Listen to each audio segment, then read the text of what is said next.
அனைவருக்கும் வணக்கம். இலங்கை மத்திய வங்கி மாணவர்கள் மற்றும் பொதுமக்கள் மத்தியில் பொருளியல் பற்றிய விழிப்புணர்வை மேம்படுத்துவதற்காக பல்வேறு நிகழ்ச்சி திட்டங்களை நடத்துவது வழக்கம். அதன் ஒரு பகுதியாக கல்வி பொதுத்தர உயர்தரத்திலே பொருளியலை ஒரு பாடமாக கற்கும் மாணவர்களின் நலன் கருதி இலங்கை மத்திய வங்கியின் வங்கி தொழில் கற்கைகளுக்கான ஆய்வு நிலையம் வசந்தம் தொலைக்காட்சியுடன் இணைந்து அறிவூற்று என்ற நிகழ்ச்சி திட்டத்தை கடந்த சில வருடங்களாக நடத்தி வருகின்றது. அது போன்றதொரு நிகழ்ச்சியிலே மீண்டும் உங்களை சந்திப்பதில் மிகுந்த மகிழ்ச்சி அடைகின்றோம். இன்று நாம் பணம் வீக்கம் மற்றும் நாணய கொள்கை தொடர்பான விடயங்களை கலந்துரையாட இருக்கின்றோம். விடயங்களை கலந்துரையாடுவதற்காக எம்முடன் இணைந்திருக்கின்றார் இலங்கை மத்திய வங்கியின் பொருளாதார ஆராய்ச்சி திணைக்களத்தின் மூத்த பொருளியலாளர் திரு எம் கேசவராஜா அவர்கள். வணக்கம் கேசவராஜா அவர்களே. வணக்கம் கிருத்திகா. கேசவராஜா, இன்று நாம் பணவீக்கம் மற்றும் நாணய கொள்கை தொடர்பான விடயங்களை கலந்துரையாட இருக்கின்றோம். இது பற்றிய முதலில் பணம் என்றால் என்ன என்பதற்கான வரவிலக்கணத்தை கூற முடியுமா? ஆம் கிருத்திகா, வணக்கம் மாணவர்களே. முதலில் நாங்கள் பணம் என்றால் என்ன என்று பார்க்கின்ற போது உங்களுக்கு தெரியும், நாங்கள் எங்களுடைய நாளாந்த நடவடிக்கைகளின் போது இந்த பணத்தினை அடிக்கடி பயன்படுத்துவது வழக்கம். பொருட்கள் அல்லது சேவைகளை கொள்வன செய்கின்ற போது பணத்தினை பயன்படுத்துவது மிக முக்கியமான ஒரு விடயமாக காணப்படுகின்றது. எனவே இந்த பணம் என்றால் என்ன என்பதனை நாங்கள் வரைவிலக்கணப்படுத்துகின்ற போது அதற்கென சில விடயங்களை நாங்கள் கட்டாயமாக தெரிந்திருக்க வேண்டியதாக இருக்கின்றது. குறிப்பாக பண்டங்கள் அல்லது பணிகளை கொள்வன செய்கின்ற போது அல்லது அவற்றினை பரிமாற்றம் மேற்கொள்கின்ற போது பொதுமக்கள் எல்லோராலும் ஏற்றுக்கொள்ளப்பட்ட ஒரு திரவத்தன்மை வாய்ந்த ஒரு சாதனம் அல்லது ஒரு ஊடகம் என நாங்கள் பணத்தினை நாங்கள் வரைவிலக்கணம் செய்யலாம். இந்த பணமானது ஒரு நாட்டினுடைய பொருளாதாரத்துக்கு அறிமுகப்படுத்தப்படுவதற்கு முன்னர், அதாவது உலக பொருளாதாரத்துக்கு சில நடவடிக்கைகள் ஆரம்பிக்கப்படுவதற்கு முன்னரே இந்த பணத்தினால் மேற்கொள்ளப்படக்கூடிய சில விடயங்களை, சில பரிமாற்ற நடவடிக்கைகள் இதற்கு முன்னரும் இடம்பெற்று காணப்பட்டன. குறிப்பாக நாங்கள் பண்டமாற்று முறை பொருளாதாரத்தினை நாங்கள் பார்க்கின்ற போது அந்த பண்டமாற்று முறை பொருளாதாரத்தின் போது அங்கு பொருட்களின் அடிப்படையில் பரிமாற்றமானது இடம்பெற்று காணப்பட்டது. குறிப்பாக ஒரு நபரிடம் அதிகளவான உற்பத்தி காணப்படுகின்ற போது அந்த மிகையான உற்பத்தியினை ஏனைய தேவைப்படுகின்ற நபர்களுக்கு வழங்கி அதே வேளையில் தனக்கு தேவையான ஏனைய பொருட்களினை மற்றொரு நபரிடமிருந்து பெற்றுக்கொள்கின்ற ஒரு செயற்பாடு அந்த பண்டமாற்று முறை பொருளாதாரத்தில் காணப்பட்டது. ஆனால் இந்த பண்டமாற்று முறை பொருளாதாரத்தின் போது பல குறைபாடுகள் காணப்பட்டன. அதாவது உதாரணமாக முதலாவது நாங்கள் கூறலாம், கொடுக்கல் வாங்கல்களை மேற்கொள்கின்ற போது அதாவது அனைத்து மக்களாலும் ஏற்றுக்கொள்ளப்பட்ட ஒரு பொதுவான சாதனம் அல்லது ஒரு கருவி என்பது காணப்படவில்லை. அதற்கு அடுத்தபடியாக குறிப்பிட்ட ஒரு பொருள் அல்லது சேவையினை பார்க்கின்ற போது அவற்றினுடைய பெறுமதியினை எவ்வாறு அளவீடு செய்வது என்கின்ற விடயம் என்று சிக்கல் தன்மை வாய்ந்த ஒரு விடயமாக பண்டமாற்று முறை பொருளாதாரத்தில் காணப்பட்டது. மூன்றாவது விடயம் என்று பார்க்கின்ற போது உங்களுக்கு தெரிய மாணவர்களே, நாங்கள் சொத்துக்களின் அடிப்படையில் அதாவது சொத்துக்களை சேகரித்து வைக்கின்ற போது அதற்கென சில கருவிகள் காணப்பட வேண்டியதாக இருக்கின்றது. ஆனால் இந்த பண்டமாற்று முறை பொருளாதாரத்தில் காணப்படுகின்ற போது மக்கள் தங்களுடைய செல்வத்தினை திரட்டி வைப்பதற்கான ஒரு பொதுவான ஊடகம் என்பது காணப்படாத காரணத்தினால் அங்கும் கூட இந்த பண்டமாற்று முறை பொருளாதாரத்தில் ஒரு சிக்கல் தன்மை காணப்பட்டது. எனவே பல குறைபாடுகள் இந்த பண்டமாற்று முறை பொருளாதாரத்தில் காணப்பட்டது. எனவே பணம் என்கின்ற ஒரு விடயம் பொருளாதாரத்துக்கு அறிமுகப்படுத்தப்பட்டதன் பின்னர் இவ்வாறான சில குறைபாடுகள், பண்டமாற்று முறையில் காணப்பட்ட சில குறைபாடுகள் நிவர்த்தி செய்யப்பட்டன. அதாவது பண்டமாற்று பொருளாதாரத்தில் காணப்பட்ட குறைபாடுகளை நிவர்த்தி செய்யும் ஒரு சாதனமாக பணம் இருந்தது என்பதை பற்றி பார்த்தோம். இந்த பணத்தின் தொழிற்பாடுகள் பற்றி கூற முடியுமா? மாணவர்களே, இந்த பணத்தினுடைய தொழிற்பாடுகள் என்று பார்க்கின்ற போது குறிப்பாக நாங்கள் 4 வகையாக இந்த தொழிற்பாடுகளை அவதானிக்கக்கூடியதாக இருக்கின்றது. முதலாவது தொழிற்பாடு பணமானது பரிமாற்று ஊடகமாக தொழிற்படுதல், இரண்டாவது பெருமான அலகாக தொழிற்படுதல், மூன்றாவது பெருமான திரட்டாக தொழிற்படுதல், நான்காவது பிற்போடப்பட்ட கொடுப்பனவு கருவியாக தொழிற்படுதல். எனவே இந்த 4 விடயங்களை நாங்கள் ஒவ்வொன்றாக அவதானிப்போமாக இருந்தால், முதலாவதாக நாங்கள் பார்ப்போம் பணத்தினுடைய பரிமாற்று ஊடக தொழிற்பாடு என்றால் என்ன. நான் ஏற்கனவே கூறியது போன்று மாணவர்களே, இந்த பணம் என்பது அனைத்து மக்களாலும், அதாவது எல்லோராலும் ஏற்றுக்கொள்ளப்பட்ட ஒரு பொதுவான ஒரு ஊடகம் அல்லது சாதனமாக காணப்படுகின்றது. எனவே இந்த பணத்தினை நாங்கள் உடனடியாக கொடுக்கல் வாங்கல் நடவடிக்கைகளின் போது பயன்படுத்தக்கூடியதாக இருக்கின்றது. எனவே பணமானது 100% ஒரு திரவத்தன்மை வாய்ந்த ஒரு சொத்தாக காணப்படுகின்றது. எனவே இந்த அதாவது குறிப்பாக பணம் என்பது என்கின்ற ஒரு அம்சம் காணப்படுகின்ற போது நாங்கள் பொருட்கள் மற்றும் சேவைகளை இலகுவாக பெற்றுக்கொள்ளக்கூடியதாக இருக்கின்றது. உதாரணமாக நாங்கள் ஒரு வாகனத்தினை கொள்வனவு செய்ய வேண்டுமாக இருந்தால், எங்களுடைய பணம் இருக்குமாக இருந்தால் அந்த பணத்தினை பயன்படுத்தி நாங்கள் வாகனத்தினை கொள்வனவு செய்யலாம். அதே போன்று சில பண்டங்கள் சில பண்டங்களை கொள்வனவு செய்கின்ற போது அவ்வாறான சந்தர்ப்பங்களிலும் கூட நாங்கள் பணத்தினை பயன்படுத்துவதன் ஊடாக அவற்றினை பெற்றுக்கொள்ளக்கூடியதாக இருக்கின்றது. எனவே இங்கு பண்டங்களை நாங்கள் கொள்வனவு செய்கின்ற போது அவற்றுக்கான ஒரு பரிமாற்று ஊடகமாக இந்த பணத்தினை நாங்கள் பயன்படுத்துகின்ற ஒரு விடயத்தினை தான் இந்த முதலாவது தொழிற்பாடு எங்களுக்கு சுட்டிக்காட்டுகின்றது. இரண்டாவது தொழிற்பாட்டினை நாங்கள் பார்க்கின்ற போது உங்களுக்கு தெரியும், நான் ஏற்கனவே கூறியது போன்று பண்டமாற்று முறை பொருளாதாரத்தின் போது ஒரு குறிப்பிட்ட ஒரு பொருள் அல்லது சேவையினுடைய பெறுமதியினை நாங்கள் அளவீடு செய்ய முடியாததாக காணப்பட்டது. அதனுடைய பெறுமதி எவ்வாறு காணப்படுகின்றது என்று. ஆனால் இந்த பணம் என்கின்ற ஒரு விடயம் அறிமுகப்படுத்தப்பட்டதன் பின்னர் அவ்வாறு பரிமாற்றம் செய்யப்படுகின்ற பொருட்கள் மற்றும் சேவைகளினுடைய பெறுமதியினை நாங்கள் இலகுவாக அளவீடு செய்யக்கூடியதாக இருக்கின்றது. குறிப்பாக உதாரணமாக நாங்கள் கூறுவோம், ஒரு ஆப்பிள் ஒன்றினுடைய விலை என்பது ஒரு 50 ரூபாவோ அல்லது 60 ரூபாவாக நாங்கள் நிர்ணயிக்கின்ற போது அதனுடைய பெறுமதி அங்கு கட்டாயமாக நிர்ணயிக்கப்படுகின்றது. எனவே இந்த பணமானது அறிமுகப்படுத்தப்பட்டதன் பின்னர் ஒவ்வொரு பொருளுக்கென்று ஒரு குறிப்பிட்ட விலை என்பது அங்கு நிர்ணயிக்கப்படுகின்றது. நாங்கள் சில வேளைகளில் சில கடைகளுக்கு சென்று பார்க்கின்ற போது அங்கு விலைப்பட்டியல் காணப்படுகின்றது. எனவே ஒவ்வொரு பொருளுடைய விலை என்பது அங்கு தரப்படுகின்றது. எனவே விலையின் அடிப்படையில் பொருட்களுடைய பெறுமதியானது அங்கு தீர்மானிக்கப்படுகின்றது. எனவே தனி விலை என்கின்ற ஒரு அம்சம் என்பது இந்த பணமானது அறிமுகப்படுத்தப்பட்டதன் பின்னர் இங்கு எங்களுக்கு மிக முக்கியமான ஒரு விடயமாக காணப்படுகிறது. ஆனால் பண்டமாற்று முறை பொருளாதாரத்தினை பொறுத்தவரையில் அங்கு சார்பு விலைகள் தான் காணப்பட்டது. எத்தனை பொருட்களுக்கு எத்தனை பொருட்கள் நாங்கள் பரிமாற்றம் செய்யப்படுகின்றோம். எனவே அந்த சார்பு விலைகள் காணப்பட்டது. தற்போது பணமானது அறிமுகப்படுத்தப்பட்டதன் பின்னர் ஒவ்வொரு பொருளுக்கென்று தனி விலை என்கின்ற ஒரு அம்சமானது காணப்படுகின்றது. மூன்றாவது தொழிற்பாட்டினை நாங்கள் பார்க்கின்ற போது பெருமான திரட்டாக தொழிற்படுதல். நான் ஏற்கனவே கூறியது போன்ற மாணவர்களே, பணம் என்பது ஒரு பூரண திரவத்தன்மை வாய்ந்த ஒரு சொத்தாக காணப்படுகின்றது. அதனை நாங்கள் 100% ஒரு திரவத்தன்மை வாய்ந்த சொத்து உடனடியாக நாங்கள் கொடுக்கல் வாங்கல் நடவடிக்கைகளின் போது பயன்படுத்தக்கூடியதாக இருக்கின்றது. எனவே எதிர்காலத்தில் பொருட்கள் மற்றும் சேவைகளினை கொள்வனவு செய்வதற்காக மக்கள் தங்களுடைய செல்வத்தினை பண வடிவில் திரட்டி வைத்திருக்கின்ற ஒரு செயற்பாட்டினை தான் இந்த பெருமான திரட்டு தொழிற்பாடானது எங்களுக்கு சுட்டிக்காட்டுகின்றது. நான்காவது விடயத்தை நாங்கள் பார்க்கின்ற போது பிற்போடப்பட்ட கொடுப்பனவு கருவியாக பணமானது செயற்படுகின்றது. உதாரணமாக நாங்கள் நீண்ட காலத்தில் ஒரு தேவையினை மேற்கொள்ள வேண்டியதாக இருக்குமாக இருந்தால், அல்லது சில வேளைகளில் இன்றைய நிகழ்காலத்தில் அந்த தேவையினை நாங்கள் பூர்த்தி செய்கின்ற போது அதற்கான கொடுப்பனவுகளை நாங்கள் சில காலத்தின் பின்னர் அல்லது எதிர்காலத்தில் நாங்கள் அதற்கான கொடுப்பனவுகளை மேற்கொள்ளக்கூடியதாக இருக்கும். எனவே அவ்வாறான சந்தர்ப்பங்களில் பணத்தினை நாங்கள் பயன்படுத்துகின்ற போது, அதாவது நாங்கள் டிஃபர்ட் பேமெண்ட் என்று சொல்லுவோம், அதனுடைய கொடுப்பனவுகளை நாங்கள் எதிர்காலத்தில் மேற்கொள்கின்ற போது இந்த பணமானது பயன்படுத்தப்படுகின்றது. எனவே ஒரு பிற்போடப்பட்ட கொடுப்பனவு கருவியாகவும் இங்கு பணமானது செயற்படுகின்றது. குறிப்பாக வங்கிகள், அதே போன்று காப்புறுதி நிறுவனங்கள் போன்றவற்றினுடைய வளர்ச்சிக்கு மிக முக்கியமான ஒரு அம்சமாக இந்த பணத்தினுடைய நான்காவது தொழிற்பாடு என்பது காணப்படுகின்றது. ஆம், நாங்கள் பணம் என்றால் என்ன, பணத்தின் தொழிற்பாடுகள் என்ன என்பதை பற்றி பார்த்தோம். பணத்திற்கான கேள்வி என்றால் என்ன என்பதை கூறுவீர்களா?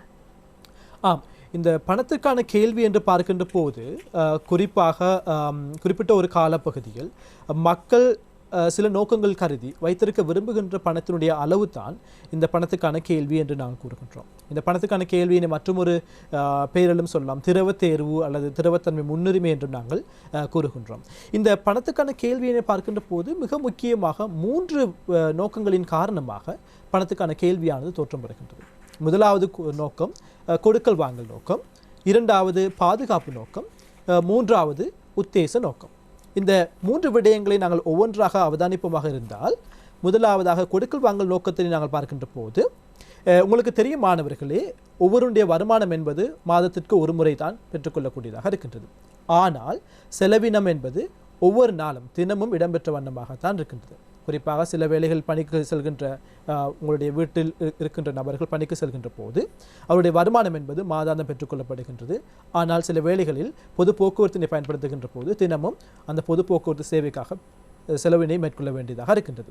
எனவே வருமானம் அதே போன்று செலவினம், இந்த இரண்டுக்கும் இடையே சில கால இடைவெளி காணப்படுகின்றது. எனவே வருமானம் பெறுகின்ற கால இடைவெளியானது ஒரு மாதமாக காணப்படுகின்றது. ஆனால் செலவினம் என்பது தொடர்ச்சியாக ஒவ்வொரு நாளும் இடம்பெற்று வண்ணமாக இருக்கின்றது. எனவே மக்கள் தங்களுடைய நாளாந்த கொடுக்கல் வாங்கல்களை மேற்கொள்வதற்காக தங்கள் கையில் வைத்திருக்க விரும்புகின்ற அந்த பணத்தினை தான் நாங்கள் கொடுக்கல் வாங்கல் நோக்கம் பணத்துக்கான கேள்வி என்று நாங்கள் கூறுகின்றோம். இந்த எந்தளவு பணத்தினை மக்கள் கையில் வைத்திருக்க விரும்புகின்றார்கள் என்கின்ற விடயமானது 2 விடயங்களில் தங்கியிருக்கின்றது. முதலாவது, அவர்களுடைய வருமானம் இரண்டாவது வருமானம் பெறுகின்ற கால இடைவெளி. எனவே வருமானமானது உயர்ந்தளவாக காணப்படுமாக இருந்தால் மக்கள் கூடியளவான பணத்தினை தங்களுடைய கையில் வைத்திருக்க விரும்புவார்கள். அதே போன்று வருமானம் பெறுகின்ற கால இடைவெளி என்பதும் உயர்வாக காணப்படுமாக இருந்தால், உதாரணமாக 1 மாதம் அல்லாமல் 2 மாதத்துக்கு ஒரு முறையாக வருமானம் கிடைக்கப்பெறுமாக இருந்தால் அவ்வாறான சந்தர்ப்பங்களில் அதிகளவான பணத்தினை மக்கள் தங்களுடைய கையில் வைத்திருக்க விரும்புகின்றார்கள். எனவே இங்கு 2 விடயங்கள் காணப்படுகின்றது. வருமானம், பணத்துக்கான கேள்வி. இந்த திரையில் காணக்கூடியதாக இருக்கும் மாணவர்களே, நாங்கள் ஒரு வரைபடத்தினை தந்திருக்கின்றோம். இந்த வரைபடத்தினை பார்க்கின்ற போது எக்ஸ் அச்சில் நாங்கள் பண கேள்வி என்று கூறுகின்றோம், y அச்சில் நாங்கள் வருமானத்தினை நாங்கள் இங்கு தந்திருக்கின்றோம். வருமானம், பணக்கேள்வி, இந்த இரண்டுக்கும் இடையான தொடர்பு தன்மை எவ்வாறு காணப்படுகின்றது பார்க்கின்ற போது இங்கு இரண்டு மாறிகளுக்கும் இடையே நேர்க்கணிய தொடர்பு தன்மையானது காணப்படுகின்றது. உதாரணமாக வருமானம் என்பது y பூஜ்ஜியமாகவும் அந்த சந்தர்ப்பங்களில் பணத்துக்கான கேள்வி என்பது L பூஜ்ஜியமாகவும் காணப்படுகின்றது. தற்போது வருமான மட்டமானது y பூஜ்ஜியத்திலிருந்து y 1ஆக அதிகரிக்கின்ற போது எங்களுடைய பணத்துக்கான கேள்வி என்பது L பூஜ்ஜியத்திலிருந்து L 1ஆக அதிகரிக்கின்றது. எனவே இங்கு 2 மாறிகளுக்கும் இடையே நேர்க்கணிய தொடர்பு தன்மை என்பது காணப்படுவதனை எங்களால் காணக்கூடியதாக இருக்கின்றது. அதே போன்று இரண்டாவது நோக்கத்தினை நாங்கள் பார்க்கின்ற போது பாதுகாப்பு நோக்கம். உங்களுக்கு தெரியும் மாணவர்களே, சில வேளைகளில் எதிர்பாராத சில சம்பவங்கள் இடம்பெறலாம். சுகஈனம் இடம்பெறலாம், அல்லது விபத்துக்கள் இடம்பெறலாம், சில அல்லது இயற்கை அனர்த்தங்கள் இடம்பெறலாம். எனவே சில தவிர்க்க முடியாத சில சந்தர்ப்பங்கள் இடம்பெறுகின்ற போது, எதிர்பார்க்க முடியாத சில சந்தர்ப்பங்கள், சில நடவடிக்கைகள் இடம்பெறுகின்ற போது அவ்வாறான சந்தர்ப்பங்களில் அவற்றிற்கு முகம் கொடுப்பதற்காக சில வேளைகளில் மக்கள் தங்கள் கையில் பணத்தினை காசாக வைத்திருக்கின்றார்கள். எனவே அதனைத்தான் நாங்கள் இங்கு பாதுகாப்பு நோக்கம் என்று கூறுகின்றோம். இந்த பாதுகாப்பு நோக்கம் கூட மிக முக்கியமாக 2 விடயங்களில் தீர்மானிக்கப்படுகின்றது. முதலாவது, அதாவது எந்தளவு பணத்தினை பாதுகாப்பு நோக்கம் கருதி மக்கள் வைத்திருக்க விரும்புகின்றார்கள் என்ற விடயமானது அந்த குறிப்பிட்ட நபருடைய வருமானம் பெறுகின்ற கால இடைவெளி, அதே போன்று அந்த இயற்கை அந்த குறிப்பிட்ட சம்பவத்தினுடைய தன்மை எந்தளவு தன்மையானது இடம்பெறக்கூடியதாக இருக்கலாம் என்ற அடிப்படையில் அங்கு நாங்கள் பார்க்கின்றோம். மூன்றாவது மிக முக்கியமான விடயம் பணத்துக்கான கேள்வி என்று பார்க்கின்ற போது நாங்கள் உத்தேச நோக்க பண கேள்வி என்று நான் கூறுகின்றோம். எனவே உத்தேச நோக்க பண கேள்வி என்று பார்க்கின்ற போது மிக முக்கியமாக உங்களுக்கு தெரியுமானவர்களே, பொதுமக்கள் அல்லது நிறுவனங்கள் தங்களுடைய எதிர்காலத்தில் நிதி வருவாயினை பெற்றுக்கொள்வதற்காக, குறிப்பாக வட்டி வருமானமாக இருக்கலாம் அல்லது பங்கு லாபங்களாக இருக்கலாம். எனவே அவ்வாறு எதிர்காலத்தில் வருவாயினை பெற்றுக்கொள்வதற்காக நிகழ்காலத்தில் வைத்திருக்க விரும்புகின்ற பணத்தினுடைய அளவினைத்தான் நாங்கள் உத்தேச நோக்க பண கேள்வி என்று கூறுகின்றோம். குறிப்பாக இந்த பணத்துக்கான கேள்வியானது வட்டி வீதத்தினால் தீர்மானிக்கப்படுகின்றது. அந்த வட்டி வீதம் என்று பார்க்கின்ற போது தற்போது நிகழ்காலத்தில் காணப்படுகின்ற பெயரளவான வட்டி வீதம், அதே போன்று எதிர்காலத்தில் நாங்கள் எதிர்பார்க்கின்ற வட்டி வீதம், எக்ஸ்பெக்டட் இன்ட்ரெஸ்ட் ரேட், எதிர்பார்க்கப்படுகின்ற வட்டி வீதம். எனவே இந்த 2 மிக முக்கியமான வட்டி வீதங்கள் இங்கு செல்வாக்கு செலுத்துகின்றன.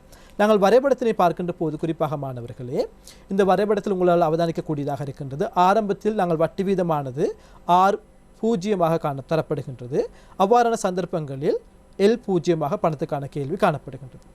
தற்போது R1 வட்டி வீதமானது உயர்வடையமாக இருந்தால், R1 வட்டி வீதமானது உயர்வடையமாக இருந்தால் பணத்துக்கான கேள்வி என்பது L 0 L 1 குறைவடைகின்றது. எனவே குறுங்காலத்தில் வட்டி வீதமானது குறைவாக காணப்படுமாக இருந்தால், குறிப்பாக ஒரு நிதி கம்பெனிகளிலோ அல்லது நிதி சார்ந்த சில முதலீட்டினை மேற்கொள்கின்ற நபர்கள் எதிர்காலத்தில் வட்டி வீதமானது அதிகரிக்கலாம் என்கின்ற ஒரு ஊக நோக்கத்தின் அடிப்படையில் தற்போதைய காலப்பகுதியில் அதிகளவான பணத்தினை தங்கள் கையில் வைத்திருக்கின்ற ஒரு நிகழ்வினைத்தான் இந்த உத்தேச நோக்க பண கேள்வி என்பது காட்டி நிற்கின்றது. சில வேளைகளில் தற்போதைய காலப்பகுதியில் நிகழ்காலத்தில் வட்டி வீதமானது உயர்வாக காணப்படுமாக இருந்தால், நீண்ட காலத்தில் வட்டி வீதமானது வீழ்ச்சியடையும் என்கின்ற ஒரு ஊகத்தின் அடிப்படையில், என்ற ஊகத்தின் காரணமாக நிகழ்காலத்தில் மக்கள் அதிகளவான பணத்தினை அந்த நிதி சொத்துக்களை முதலீடு செய்வார்கள். எனவே நிகழ்காலத்தில் காணப்படுகின்ற பணத்தினுடைய கேள்வி என்பது, அந்த அளவு என்பது மிகவும் குறைவாகத்தான் காணப்படும். நாம் இப்பொழுது பணத்திற்கான கேள்வி என்பது தொடர்பான சிறந்த விளக்கத்தை பெற்றிருக்கின்றோம். இது தொடர்பில் நாம் வெளிவந்திருந்த அண்மைக்கால வினா ஒன்றினை பார்க்கலாம். இது காப்பத உயர்தர பாடப்பிரிவிலே 2020ஆம் ஆண்டு பகுதி 2 கேட்கப்பட்ட ஒரு வினாவாகும். பணக்கேள்வியை தீர்மானிக்கும் பிரதான காரணிகள் யாவை? இது ஒரு கேள்வி. அடுத்ததாக இன்னும் ஒரு வினா கேட்கப்பட்டிருக்கின்றது. காப்பத உயர்தர பிரிவிலே 2019ஆம் ஆண்டு பகுதி 2 கேட்கப்பட்ட ஒரு வினா. பரிமாற்ற நோக்க பணக்கேள்வியையும் உத்தேச நோக்க பணக்கேள்வியையும் வேறுபடுத்துக. இதுதான் இந்த 2 அண்மைக்கால வினாக்கள். நான் நினைக்கின்றேன் திரு கேசவராஜா அளித்த விளக்கத்தை கொண்டு மாணவர்களுக்கு இதற்கான பதிலை அளிக்க முடியும் என்று. அடுத்து பண நிரம்பல் என்றால் என்ன என்று கூறுவீர்களா? ஆம் கிருத்திகா, பணத்தினுடைய கேள்வி என்ற அதே போன்ற வகையில்தான் பணத்தினுடைய நிரம்பல் என்கிற விடயமும் மிக முக்கியமாக காணப்படுகின்றது. ஒரு நாட்டினுடைய பொருளாதாரத்தில் பணத்தினை வெளியிடுகின்ற அதிகாரம், சட்ட ரீதியான அதிகாரம் அந்த நாட்டினுடைய மத்திய வங்கியிடம் தான் காணப்படுகின்றது. எனவே மத்திய வங்கி தான் சட்ட ரீதியான பணத்தினை வெளியீடு செய்கின்றது ஒவ்வொரு பொருளாதாரத்திலும். எனவே பண நிரம்பல் என்று பார்க்கின்ற போது நாங்கள் ஒரு எளிய வகையில் நாங்கள் கூறுவோமாக இருந்தால், குறிப்பிட்ட ஒரு நாட்டில் ஒரு குறிப்பிட்ட ஒரு காலப்பகுதியில் பொதுமக்களிடம் புழக்கத்தில் உள்ள பணத்தினுடைய அளவினைத்தான் நாங்கள் பண நிரம்பல் என்று இங்கு சுட்டி காட்டுகின்றோம். இந்த பண நிரம்பலில் ஏற்படுகின்ற ஒரு மாற்றமானது பணச்சந்தையில் வட்டி வீதத்தினை ஒரு செல்வாக்கினை செலுத்துகின்றது. அதே போன்று ஒரு நாட்டினுடைய விலை மட்டம் மீதும் சில செல்வாக்கினை அல்லது தாக்கத்தினை செலுத்துகின்றது. எனவே இதன் காரணமாகத்தான் நாங்கள் பண நிரம்பலினை பார்க்கின்ற போது மிக முக்கியமான ஒரு மாறியாக, பேரின பொருளாதார மாறியாக நாங்கள் அதனை பார்க்கின்றோம். இந்த பண நிரம்பலுடைய வகைகள் என்று பார்க்கின்ற போது இலங்கையினை பொறுத்தவரையில் நாங்கள் 5 அடிப்படையில் நாங்கள் பண நிரம்பலுடைய வகைகளை அவதானிக்கக்கூடியதாக இருக்கின்றது. முதலாவதாக அடிப்படை பணம். இதனை நாங்கள் ஒதுக்கு பணம் அல்லது உயர்வலு பணம் அல்லது ஹை பவர் மணி சப்ளைன்னு சொல்லுவோம் ஆங்கிலத்தில். எனவே அவ்வாறு கூறலாம். இரண்டாவதாக குறுகிய பண நிரம்பல் காணப்படுகின்றது, M1 என்று நாங்கள் ஆங்கிலத்தில் கூறுகின்றோம்.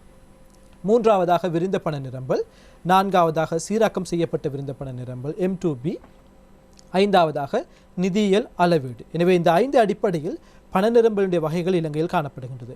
நாங்கள் முதலாவதாக பார்ப்போமாக இருந்தால் அடிப்படை பணம் என்றால் என்ன அல்லது ஒதுக்கு பணம் என்றால் என்ன என்று பார்க்கின்ற போது, நான் ஏற்கனவே கூறியது போன்று இதனை நாங்கள் உயர்வலு பணம் என்றும் கூறலாம், ஒதுக்கு பணம் என்றும் கூறலாம், பண அடித்தளம் என்றும் கூறலாம், நாணய தளம் என்றும் கூறலாம். எனவே பல்வேறுபட்ட பெயர்களில் நாங்கள் இந்த அடிப்படை பணத்தினை நாங்கள் கூறுகின்றோம். எனவே சில வேளைகளில் மாணவர்களே உங்களுடைய பரீட்சைக்கு வினாக்கள் தரப்படுகின்ற போது இவற்றில் ஏதாவது ஒரு பெயரானது இங்கு தரப்படலாம்.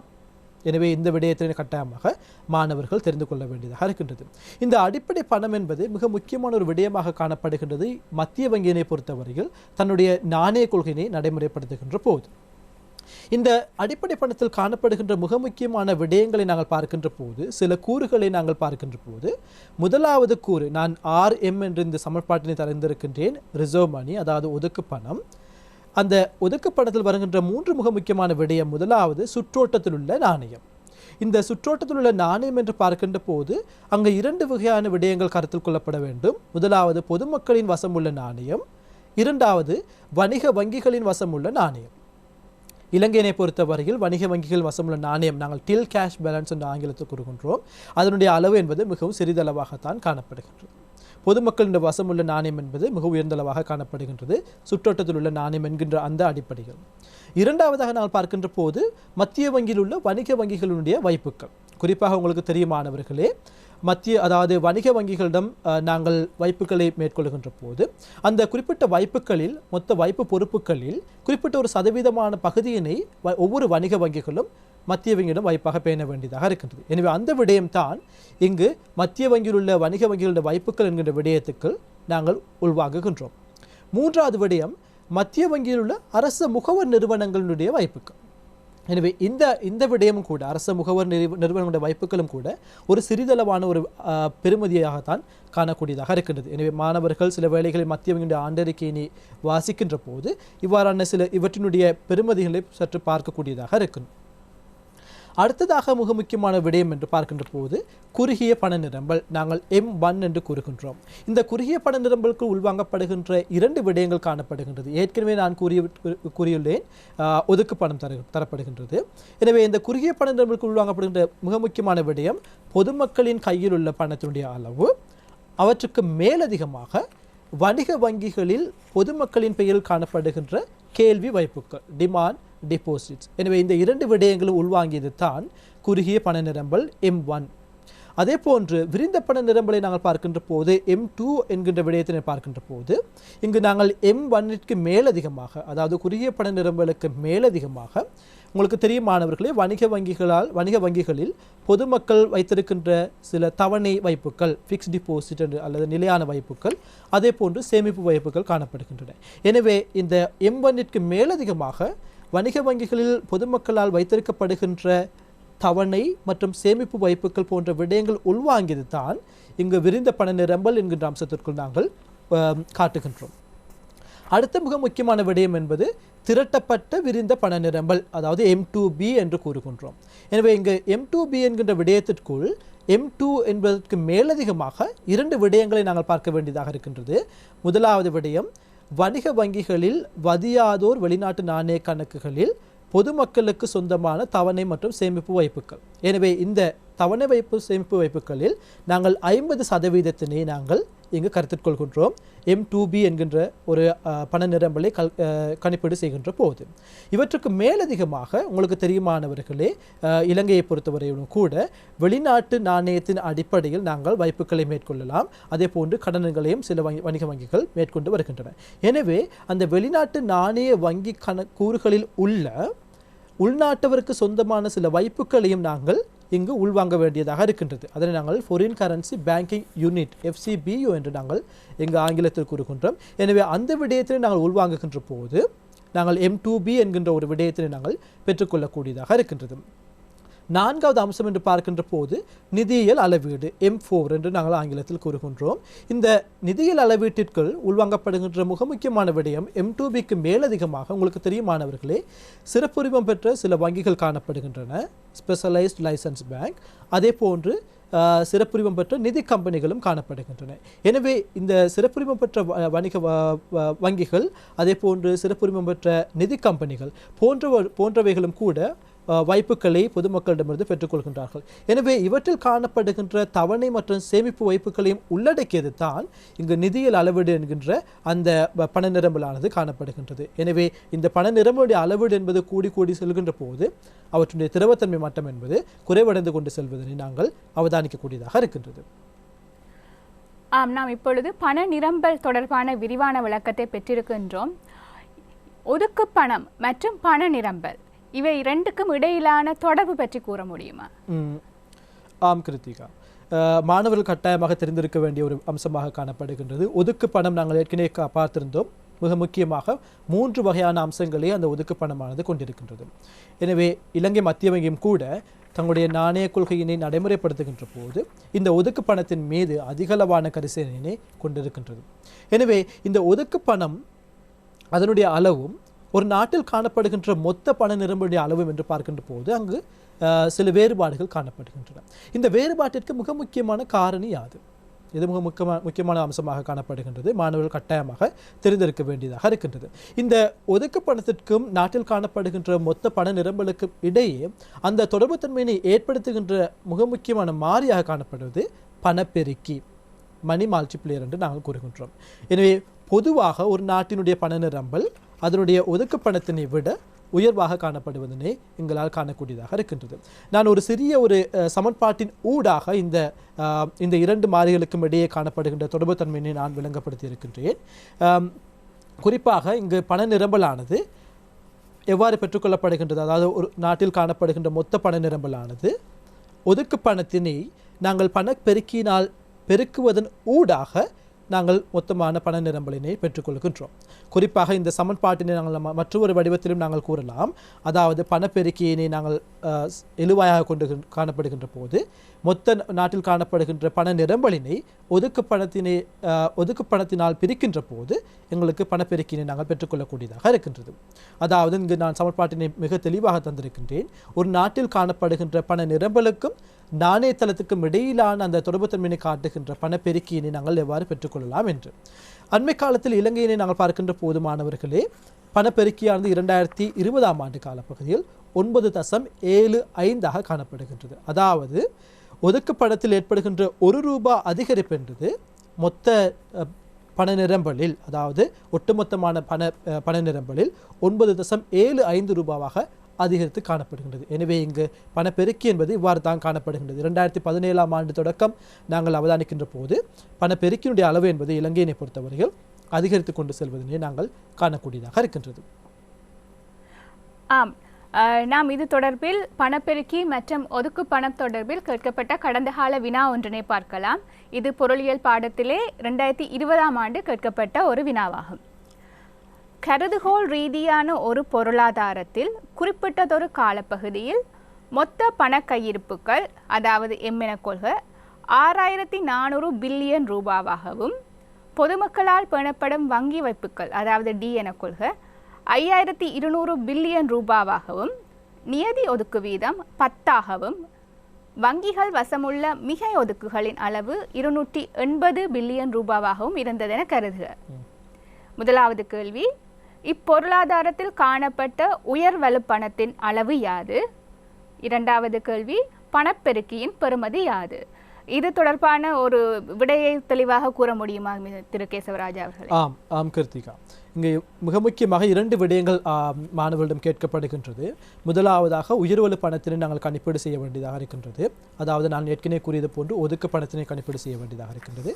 இரண்டாவதாக நாங்கள் ஒதுக்கு பணத்தினை கணிப்பீடு செய்யப்பட்டதன் பின்னர் பணப்பெருக்கியினுடைய பெறுமதியினை நாங்கள் கணிப்பீடு செய்ய வேண்டியதாக இருக்கின்றது. இங்கு தரப்பட்ட தரவுகளை நாங்கள் சற்று விரிவாக பார்க்கின்ற போது இங்கு முதலாவதாக தரப்படுகின்ற அம்சம் என்பது மொத்த பண கையிருப்பு 6400 பில்லியன் ரூபாவாக தரப்படுகின்றது. எனவே இந்த மொத்த பண கையிருப்பு தான் ஒரு நாட்டில் காணப்படுகின்ற மொத்த பண நிரம்பலினுடைய அளவாகும். அதே போன்று பொதுமக்களால் வங்கிகளில் காணப்படுகின்ற வாய்ப்புகள் அதனுடைய அளவு என்பது 5200 பில்லியன் ரூபாவாக காணப்படுகின்றது. நியதி ஒதுக்கு விகிதம் என்பது 10% காணப்படுகின்றது. எனவே இந்த நியதி ஒதுக்கு விகிதம் என்று பார்க்கின்ற போது மாணவர்களே உங்களுக்கு தெரியும், நாங்கள் பின்னர் விரிவாக ஆராயலாம். ஒவ்வொரு வணிக வங்கிகளும் தங்களுடைய காணப்படுகின்ற மொத்த வைப்பு பொறுப்புகளில் ஏறத்தாழ 10% பகுதியினை மத்திய வங்கியில் வைப்பாக பேண வேண்டியதாக இருக்கின்றது. எனவே அவ்வாறு வைப்பாக பேணப்படுகின்ற போது அது 5200-இல் 10% என்று பார்க்கின்ற போது 520 ஆகும்.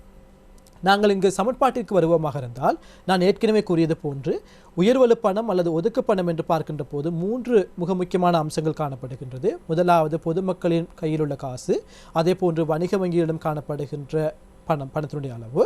இரண்டாவதாக மத்திய வங்கியில் உள்ள வணிக வங்கிகளுடைய வாய்ப்புகள், நான் அந்த ஒதுக்கு வாய்ப்புகள் என்று கூறுகின்றேன். மூன்றாவதாக மத்திய வங்கியில் உள்ள அரச முகவர் நிறுவனங்களுடைய வாய்ப்புகள். இந்த 3 அம்சங்கள் தான் இங்கு ஒதுக்கு பணம் என்கின்ற விடயத்துக்குள் அல்லது உயர்வலு பணம் என்கின்ற விடயத்திற்கு காணப்படுகின்றன. ஆனால் இங்கு தரப்பட்ட தரவுகளின்படி மிக முக்கியமாக 2 விடயங்கள் மாத்திரம்தான் தந்திருக்கின்றார்கள். எங்களுக்கு மத்திய வங்கியிடம் உள்ள அரச முகவர் நிறுவனங்களுடைய வாய்ப்புகள் தொடர்பாக எவ்விதமான தரவுகளும் தரப்படவில்லை. எனவே நாங்கள் அதனை 0 என்ற எடுகோள் கொள்வோமாக இருந்தால் இங்கு 2 விடயங்கள் மாத்திரம் நாங்கள் பார்க்க வேண்டியதாக இருக்கின்றது. முதலாவது பொதுமக்கள் வசம் உள்ள நாணயம், இரண்டாவது வணிக வங்கிகளிடம் உள்ள நாணயம், அதாவது மத்திய வங்கியில் காணப்படுகின்ற வணிக வங்கிகளுடைய வாய்ப்புகள். எனவே பொதுமக்கள் வசம் உள்ள நாணயத்தை நாங்கள் எவ்வாறு காணலாம்? உங்களுக்கு தெரியுமானவர்களே, இங்கு காணப்படுகின்ற தரப்பட்ட தரவுகளின்படி மொத்த பண கையிருப்பு, இந்த பொருளாதாரத்தில் காணப்படுகின்ற மொத்த பண நிரம்பலினுடைய அளவு என்பது 6400 பில்லியன் ரூபாவாக காணப்படுகின்றது. அதே போன்று பொதுமக்களின் பெயரில் காணப்படுகின்ற மொத்த வாய்ப்புகள் என்பது 5200 காணப்படுகின்றது. எனவே இந்த 2க்கும் இடையிலான இடைவெளி தான், அந்த வித்தியாசம் 1200 என்பது தான் பொதுமக்கள் வசம் உள்ள நாணயம் ஆகும். எனவே அந்த ஒரு குறிப்பிட்ட ஒரு அம்சத்தினை நாங்கள் கண்டுவிட்டோம். இரண்டாவதாக நாங்கள் பார்க்க வேண்டியது அதாவது மத்திய வணிக வங்கியால் மேற்கொள்ளப்படுகின்ற வாய்ப்புகளினுடைய அளவு. அது இரண்டாவது அம்சம். அதனை நாங்கள் எவ்வாறு பெற்றுக்கொள்ளலாம்? இங்கு தரப்பட்ட தரவுகளின்படி நான் ஏற்கனவே கூறியது போன்று மொத்த வைப்பு பொறுப்புகளில் ஏறத்தாழ 10% வணிக வங்கிகள் மத்திய வங்கியில் வைப்பாக பேண வேண்டியதாக இருக்கின்றது. எனவே அவ்வாறு பார்க்கின்ற போது இந்த 5200 நாங்கள் 10% பார்ப்போமாக இருந்தால் அதனுடைய பெறுமதி என்பது 520 காணப்படுகின்றது. இவற்றுக்கு மேலதிகமாக இந்த வணிக வங்கிகள், அதாவது 10%க்கு மேலதிகமாக வணிக வங்கிகள் மிகை ஒதுக்குகளையும் இப்போது மேற்கொண்டிருக்கின்றார்கள். அந்த மிகை ஒதுக்கினுடைய அளவு என்பது 280 காணப்படுகின்றது. எனவே தேவைப்படும் ஒதுக்கு மட்டம் என்பதை பார்க்கின்ற போது 520, மிகை ஒதுக்கு என்று பார்க்கின்ற போது 280 காணப்படுகின்றது. எனவே ஒட்டுமொத்தமான ஒதுக்கு மட்டம் என்று பார்க்கின்ற போது 800 காணப்படுகிறது, 800 பில்லியன் ரூபாவாக காணப்படுகிறது. எனவே உயர்வலு பணத்தினை நாங்கள் பார்க்கின்ற போது இந்த 1200 பில்லியன் ரூபாய் அவற்றுக்கு மேலதிகமாக 800 பில்லியனை நாங்கள் சேர்க்கின்ற போது மொத்தமாக 2000 பில்லியன் ரூபாய் என்பது தான் இங்கு உயர்வலு பணம் என்கின்ற அம்சமாக காணப்படுகின்றது.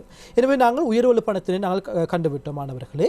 அடுத்த மிக முக்கியமான விடயம் என்று பார்க்கின்ற போது பணப்பெருக்கியினை நாங்கள் கணிப்பீடு செய்ய வேண்டியதாக இருக்கின்றது. நான் ஏற்கனவே கூறியது போன்ற மாணவர்களே, இந்த பணப்பெருக்கி என்கின்ற அம்சமானது பண நிரம்பலுக்கும் நாணய தளத்துக்கும் இடையிலான அந்த விகிதத்தினை காட்டி நிற்கின்றது. எனவே இந்த இரண்டுக்கும் இடையிலான தொடர்பு தன்மையினை நாங்கள் பணப்பெருக்கியின் ஊடாக அவதானிக்க பார்க்கக்கூடியதாக இருக்கின்றது.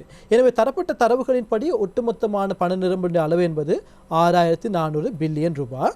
நாங்கள் கணிப்பீடு செய்திருக்கின்றோம் நாணய தளம் அல்லது ஒதுக்கு பணத்தினுடைய அளவு என்பது 2000 பில்லியன் ரூபாய். எனவே அந்த இரண்டிலே நாங்கள் பார்க்கின்ற போது இங்கு பணப்பெருக்கியுடைய அளவு என்பது 3.2 காணப்படுகின்றது. இதனுடைய அர்த்தம் என்னவென்று பார்க்கின்ற போது, அதாவது ஒரு ரூபாவினால் அதிகரிக்குமாக இருந்தால் ஒதுக்கு பணமானது மொத்தமான பண நிரம்பல் என்பது 3.2 ரூபாவினால் ஒட்டுமொத்தமான பண நிரம்பல் என்பது அதிகரிக்கும் என்பதாகும்.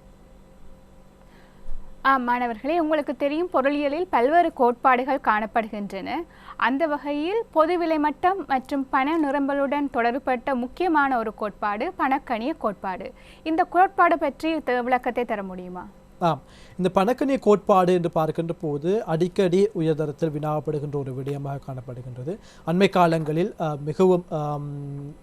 மிகவும் அடிக்கடியாக இந்த விடயம் என்பது பரீட்சிக்கப்படுகின்றது மாணவர்கள் மத்தியில். இந்த பணக்கணிய கோட்பாட்டின் என்ன பார்க்கின்ற போது மிக முக்கியமாக ஒரு பரிமாற்ற சமன்பாட்டின் ஊடாக இந்த பணக்கணிய கோட்பாட்டினை நாங்கள் இலகுவாக நாங்கள் மாணவர்களுக்கு விளங்கப்படுத்தலாம் என்று நினைக்கின்றோம். இந்த கோட்பாடானது குறிப்பாக பண நிரம்பலுக்கும் ஒரு நாட்டில் காணப்படுகின்ற பொது விலை மட்டம், இந்த இரண்டு மாறிகளுக்கு இடையே காணப்படுகின்ற தொடர்பு தன்மையினை விளங்கப்படுத்துவதற்காக இந்த பரிமாற்ற சமன்பாடானது பயன்படுத்தப்படுகின்றது. மாணவர்களுக்கு திரையில் அவதானிக்கக்கூடியதாக இருக்கின்றது. இங்கு நாங்கள் MV சமன் PT என்று நாங்கள் தந்திருக்கின்றோம். இங்கு M என்று பார்க்கின்ற போது பண நிரம்பலினுடைய அளவு, V என்று பார்க்கின்ற போது பண சுற்றோட்டத்தினுடைய வேகம், P என்று பார்க்கின்ற போது விலை மட்டம், T என்பது கொடுக்கல் வாங்கல்களுடைய அளவு. இந்த சமன்பாட்டின் படி நாங்கள் மிக முக்கியமாக 2 எடுகோள்களை நாங்கள் இங்கு எடுத்துக்கொள்கின்றோம். முதலாவது எடுகோள் என்று பார்க்கின்ற போது பணச்சுற்றோட்ட வேகம் என்பது சார்பளவில் நிலையானதாக காணப்படுகின்றது. அதாவது அதனுடைய பெறுமதி என்பது நிலையானதாக காணப்படுகின்றது, அதனை மாற்றமடைய மாட்டாது. V என்பது நிலையானதாக காணப்படுகின்றது. இரண்டாவது விடயம் என்று பார்க்கின்ற போது பொருளாதாரமானது நிறைதொழில் மட்டத்தில் காணப்படுகின்றது. உங்களுக்கு தெரிய மாணவர்களே, நிறைதொழில் மட்டம் என்று பார்க்கின்ற போது அனைத்து வளங்களும் பூரணமாக அங்கு பயன்படுத்தப்பட்ட ஒரு நிலைமையினைத்தான் நாங்கள் நிறைதொழில் மட்டம் என்று கூறுகின்றோம். எனவே நிறைதொழில் மட்டமானது பொருளாதாரமான நிறைதொழில் மட்டத்தில் காணப்படுகின்றதன் காரணத்தினால் வெளியீட்டு மட்டமும் அங்கு நிலையானதாக காணப்படுகின்றது. எனவே இதன் காரணத்தினால் நாங்கள் T என்கின்ற ஒரு மாறியும் நாங்கள் நிலையானது என்று இங்கு கவனத்தில் கொள்கின்றோம். எனவே T என்பது நிலையான மாறி, அதே போன்று V என்கின்ற மாறியும் பணச்சுற்றோட்ட வேகமும் நிலையான மாறியாக காணப்படுகின்றது. எனவே இவ்வாறான சந்தர்ப்பங்களில் இந்த 2 V மற்றும் T என்கின்ற மாறிகள் நிலையானதாக காணப்படுகின்றதன் காரணத்தினால் பண நிரம்பலில் ஒரு அதிகரிப்பு ஏற்படுமாக இருந்தால், எம்மில் ஒரு அதிகரிப்பு ஏற்படுமாக இருந்தால், அதே அளவான அதிகரிப்பு என்பது இங்கு விலை மட்டத்திற்கும் ஏற்படுகின்றது. எனவே பண நிரம்பலுடைய அளவு என்பது 100% அதிகரிக்குமாக இருந்தால் விலை மட்டமும் 100% அதிகரிக்கின்றது. எனவே இந்த சமன்பாட்டில் என்ன தெளிவாக தெரிகின்றது என்றால், ஒரு நாட்டினுடைய பண நிரம்பலானது அதிகரிக்குமாக இருந்தால் நிச்சயமாக அந்த நாட்டில் விலை மாட்டமானது, பொது விலை மட்டமானது அதிகரிக்கும் என்கின்ற அந்த நேர்க்கணிய தொடர்பு தன்மையினைத்தான் இந்த சமன்பாடானது எங்களுக்கு தெளிவாக இங்கு சுட்டி காட்டுகின்றது. இந்த சமன்பாட்டுடன் தொடர்புடைய சில அண்மைக்கால, நான் ஏற்கனவே கூறியது போன்ற அண்மைக்கால நாங்கள் வினாக்களை பார்க்கின்ற போது மாணவர்களே, 2020ஆம் ஆண்டு ஒரு வினா தரப்படுகின்றது. பணத்தின் தொகை கோட்பாடு என்றால் என்ன? இந்த தொகை கோட்பாடு என்கின்ற ஒரு விடயம் அவ்வாறு பெயர் தரப்படுகின்ற போது சில வேளைகளில் மாணவர்களுக்கு ஒரு மயக்கமாக காணப்படலாம். நிச்சயமாக இந்த பணத்தின் தொகை கோட்பாடு என்கின்ற விடயமானது பணத்துடைய நாணயக்கணிய கோட்பாட்டினை தான் இங்கு சுட்டி காட்டுகின்றது. எனவே 2016ஆம் ஆண்டும் கூட இது தொடர்பான ஒரு வினா தரப்படுகின்றது. நாணயக்கணிய கோட்பாடு பற்றிய சுருக்கமான விளக்கம் ஒன்றை முன்வைக்குக, அதன் எடுகோள்களை அடையாளம் காண்க. எனவே மாணவர்களே, இவ்வாறான வினாக்கள் தரப்படுகின்ற போது நிச்சயமாக நீங்கள் இந்த பரிமாற்ற சமன்பாட்டினை கூற வேண்டியதாக இருக்கின்றது. அதனுடைய எடுகோள் எவ்வாறான எடுகோள்கள் மேற்கொள்ளப்படுகின்றன அவற்றினையும் தர வேண்டியதாக இருக்கின்றது. அந்த பண நிரம்பலுக்கும் விலைமட்டத்துக்கும் இடையே காணப்படுகின்ற அந்த நேர்க்கணிய தொடர்பு தன்மையினை மாணவர்கள் நிச்சயமாக இங்கு கூற வேண்டியதாக இருக்கின்றது. பணக்கணிய கோட்பாடு தொடர்பான வினாக்களுக்கு எவ்வாறு விடையளிப்பது என்பது பற்றி பார்த்தோம். அடுத்து பணவீக்கம் என்றால் என்ன? இந்த பணவீக்கம் என்று பார்க்கின்ற போது நாங்கள் குறிப்பாக சொல்லலாம், அதாவது ஒரு நாட்டினுடைய பொருளாதாரத்தை விலைமட்டமானது அதிகரித்து செல்வதனை தான் நாங்கள் சுருக்கமாக கூறுவமாக இருந்தால் பணவீக்கம் என்று கூறுகின்றோம். ஆனால் இங்கு மிக முக்கியமான விடயம் என்னவென்றால், ஒரு நாட்டினுடைய பொது விலை மட்டம், ஜெனரல் பிரைஸ் லெவல், பொது விலை மட்டமானது தொடர்ச்சியாக அதிகரித்து செல்வதனை தான் நாங்கள் பணவீக்கம் என்று கூறுகின்றோம். இலங்கையினை பொறுத்தவரையில் இந்த பணவீக்கம் தொடர்பான தரவுகளை வெளியீடு செய்கின்ற அல்லது தொகுத்து வெளியீடு செய்கின்ற அதிகாரமானது இலங்கையினுடைய தொகை மதிப்பு மற்றும் புள்ளிவிவர திணைக்களத்தினால் தான் காணப்படுகின்றது. எனவே தொகை மதிப்பு மற்றும் புள்ளிவிவர திணைக்களமானது மாதாந்தம் நாட்டில் காணப்படுகின்ற பணவீக்கத்தினுடைய அளவினை அளவிட்டு வெளியீடு செய்கின்றது. எனவே இந்த பணவீக்கத்தினை எவ்வாறு அளவீடு செய்கின்றார் என்று பார்க்கின்ற போது மிக முக்கியமான விடயம் என்பது நுகர்வோர் விளைச்சுட்டன். எல்லா பொருளாதாரங்களையும் எல்லா நாடுகளிலும் நுகர்வோர் விளைச்சுட்டன்களை அடிப்படையாக வைத்து கொண்டு தான் இங்கு பணவீக்கமானது மதிப்பீடு செய்யப்படுகின்றது. எனவே நுகர்வோர் விளைச்சுட்டன்களில் ஏற்படுகின்ற மாற்றம், குறிப்பாக நாங்கள் இப்போது அக்டோபர் மாதத்தில் காணப்படுவதாக இருந்தால், கடந்த வருடத்தினுடைய அக்டோபர் மாதத்தினுடைய பணவீக்கமானது இந்த மாதத்தினுடைய அக்டோபர் மாதத்தினுடைய பணவீக்கத்துடன் ஒப்பீடு செய்கின்ற போது எவ்வாறான மாற்றங்கள் காணப்படுகின்ற ஒரு அடிப்படையில் நாங்கள் இலங்கையினுடைய தொகை மதிப்பு புள்ளிவிவர திணைக்களமானது ஒவ்வொரு மாதமும் இதனுடைய பணவீக்கம் தொடர்பான தரவுகளை வெளியிட்டு வருகின்றது.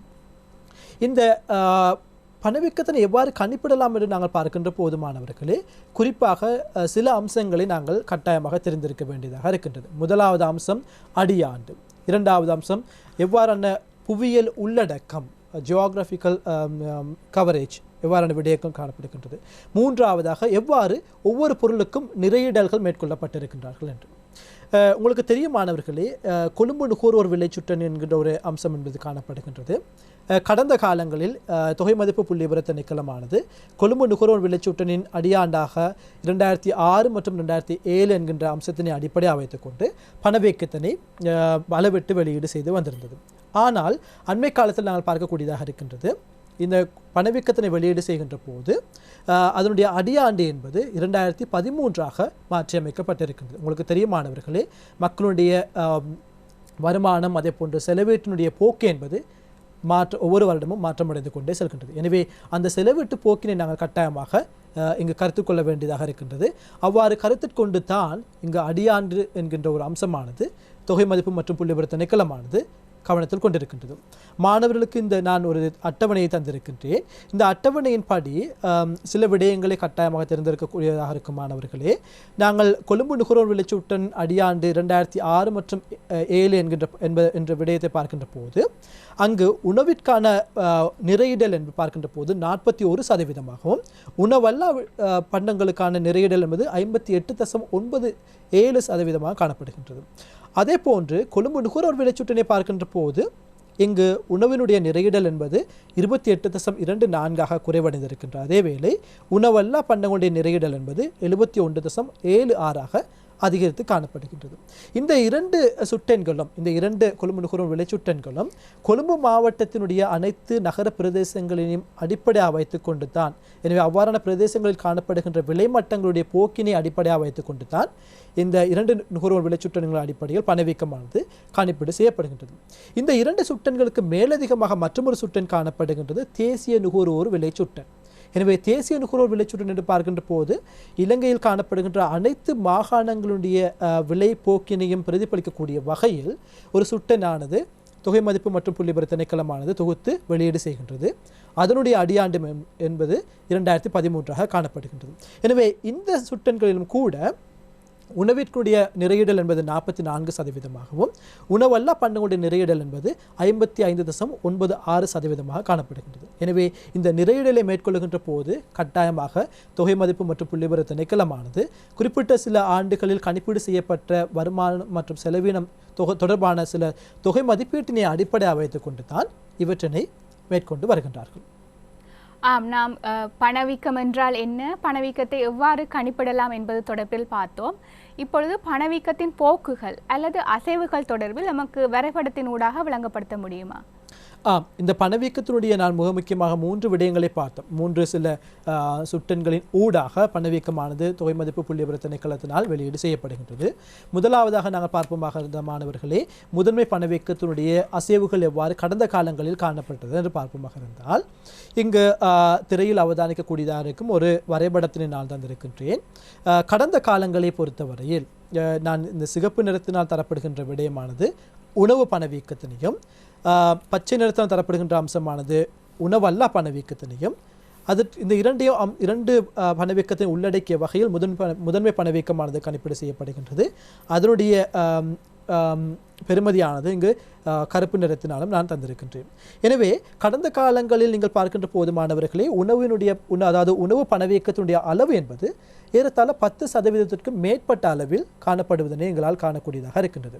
உங்களுக்கு தெரியும் மாணவர்களே, இலங்கை மத்திய வங்கியினை பொறுத்தவரையிலும் கூட இந்த விலை உறுதிப்பாடு என்கின்ற ஒரு அம்சத்தினை பேண வேண்டியது மிக மிக முக்கியமான ஒரு விடயமாக இருக்கின்றது.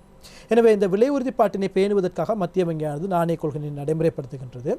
ஆனால் கடந்த காலங்களில் இந்த பணவீக்கமானது உணவு பணவீக்கத்தினுடைய அளவு என்பது உயர்வாக காணப்படுவதற்கு மிக பிரதானமான காரணம் என்று பார்க்கின்ற போது உங்களுக்கு தெரியும் மாணவர்களே, கோவிட் தொற்று நோயின் காரணமாக சில முடக்கல் நிலைமைகள் காணப்பட்டன.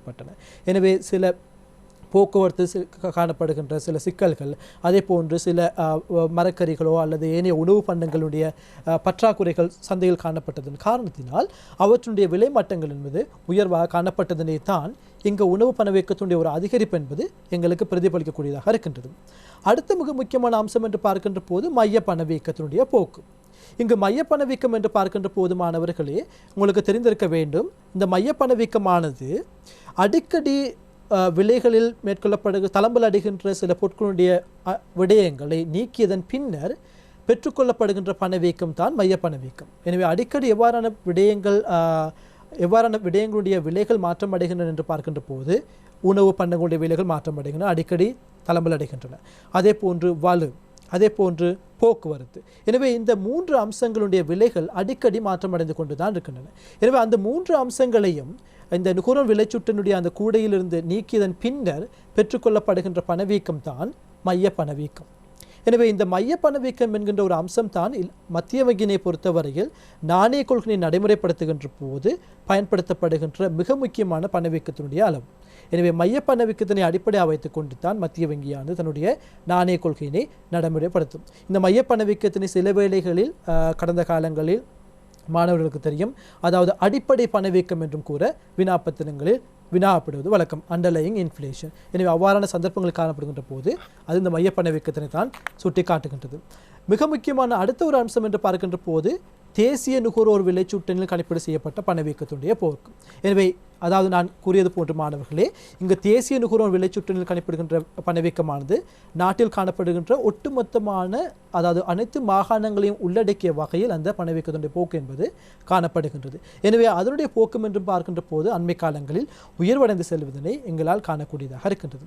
சில வேளைகளில் இவ்வாறு உணவு பணவீக்கத்தினுடைய மட்டமானது அதிகரித்து கொண்டு செல்கின்ற போது அந்த பணவீக்கத்தினை கட்டுப்படுத்துவதற்காக அரசாங்கம், அதே போன்று மத்திய வங்கி போன்ற நிறுவனங்கள் அவ்வப்போது சில நடவடிக்கைகளை மேற்கொண்டு வருவது வழக்கம். அவற்றின் ஊடாக, அதாவது மத்திய வங்கியானது தன்னுடைய வட்டி வீதத்தின் ஊடாக பணவீக்கத்தினை கட்டுப்படுத்துகின்ற அதேவேளை அரசாங்கத்துடைய நிதி அமைச்சானது வரி மற்றும் ஏனைய மானியங்கள் என்பவற்றின் ஊடாக இந்த விலை கட்டுப்பாடுகளை, அதாவது விலையில் ஏற்படுகின்ற அதிகரிப்பினை கட்டுப்படுத்துகின்ற செயல்முறையினை எங்களால் காணக்கூடியதாக இருக்கின்றது. நாம் பணம் மற்றும் பணவீக்கம் ஆகிய பிரதான தலைப்புகளை பார்த்துவிட்டோம். அடுத்து நாம் பார்க்க இருக்கின்ற விடயம் நாணய கொள்கை. இந்த நாணய கொள்கை என்றால் என்ன என்பது பற்றி விளக்கத்தை தருவீர்களா? நாணய கொள்கை என்று பார்க்கின்ற போது மாணவர்களே, நாணய கொள்கை குறிப்பாக ஒவ்வொரு நாட்டினுடைய மத்திய வங்கியினால் நாணய கொள்கையானது நடைமுறைப்படுத்தப்பட்டு வருகின்றது. இங்கு 2 மிக முக்கியமான அம்சங்கள் நாங்கள் கட்டாயமாக தெரிந்திருக்க வேண்டியதாக இருக்கின்றது. நாணய கொள்கை என்று பார்க்கின்ற போது முதலாவது பண நிரம்பல், இரண்டாவது வட்டி வீதம். இந்த 2 விடயங்களை தான் நாங்கள் நாணய கொள்கை என்கிற அம்சத்துக்குள் உள்வாங்குகின்றோம். எனவே இந்த பேரின பொருளாதார இலக்குகளை அடைந்து கொள்வதற்காக ஒரு நாட்டினுடைய வெளியீட்டு மட்டத்தினை அதிகரிக்கலாம், அதே போன்று விலை உறுதிப்பாட்டினை பேணலாம், சமூக நியாயத்தினை பேணல் போன்ற பல்வேறுபட்ட பேரின பொருளாதார இலக்குகளை அடைந்து கொள்வதற்கு மிக முக்கியமாக ஒரு நாட்டில் நாணய கொள்கை பயன்படுத்தப்படுகின்றது, அதே போன்று இறை கொள்கை பயன்படுத்தப்படுகின்றது. இறை கொள்கையானது ஒவ்வொரு நாட்டினுடைய நிதி அமைச்சின் வசம் காணப்படுகின்ற அதே வேளை கொள்கையானது அல்லது நாணய கொள்கையானது இல்லை ஒவ்வொரு நாட்டினுடைய மத்திய வங்கியினால் பயன்படுத்தப்பட்டு வருகின்றது. இந்த நாணய கொள்கையினை நாங்கள் 2 அடிப்படையில் நோக்கலாம். முதலாவது விரிவாக்கிய நாணய கொள்கை, இரண்டாவது சுருக்க நாணய கொள்கை. இந்த நாணய கொள்கையை நடைமுறைப்படுத்துகின்ற போது அதனுடைய மிக மிக முக்கியமான ஒரு குறிக்கோளாக காணப்படுவது விலை உறுதிப்பாடு.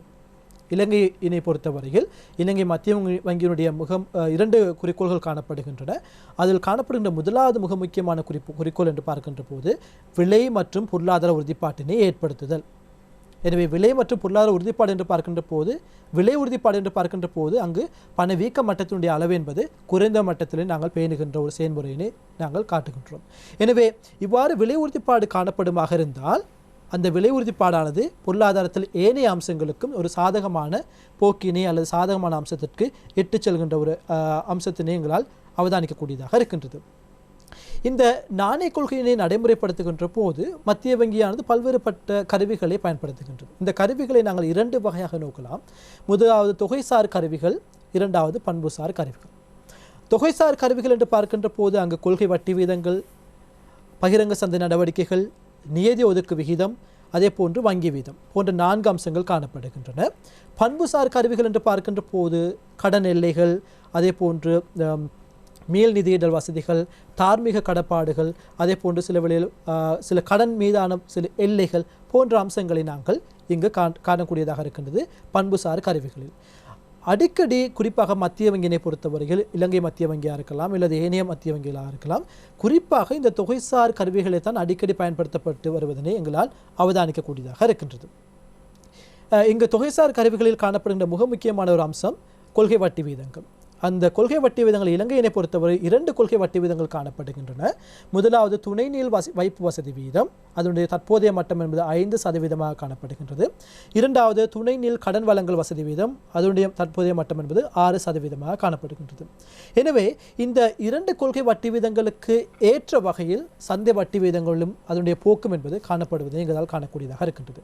அதாவது மத்திய வங்கியானது தன்னுடைய கொள்கை வட்டி வீதங்களை அதிகரிக்கின்ற போது அந்த கொள்கை வட்டி வீதங்களுக்கு ஏற்ற வகையில் சந்தையில் காணப்படுகின்ற வைப்புக்கள், அதே போன்று கடன் வழங்கல் மீதான வட்டி வீதங்கள், அதே போன்று அரசு ஆவணங்கள் மீதான விளைவு வீதங்கள், ஈல்ட் ரேட் என்று நாங்கள் கூறுவோம்.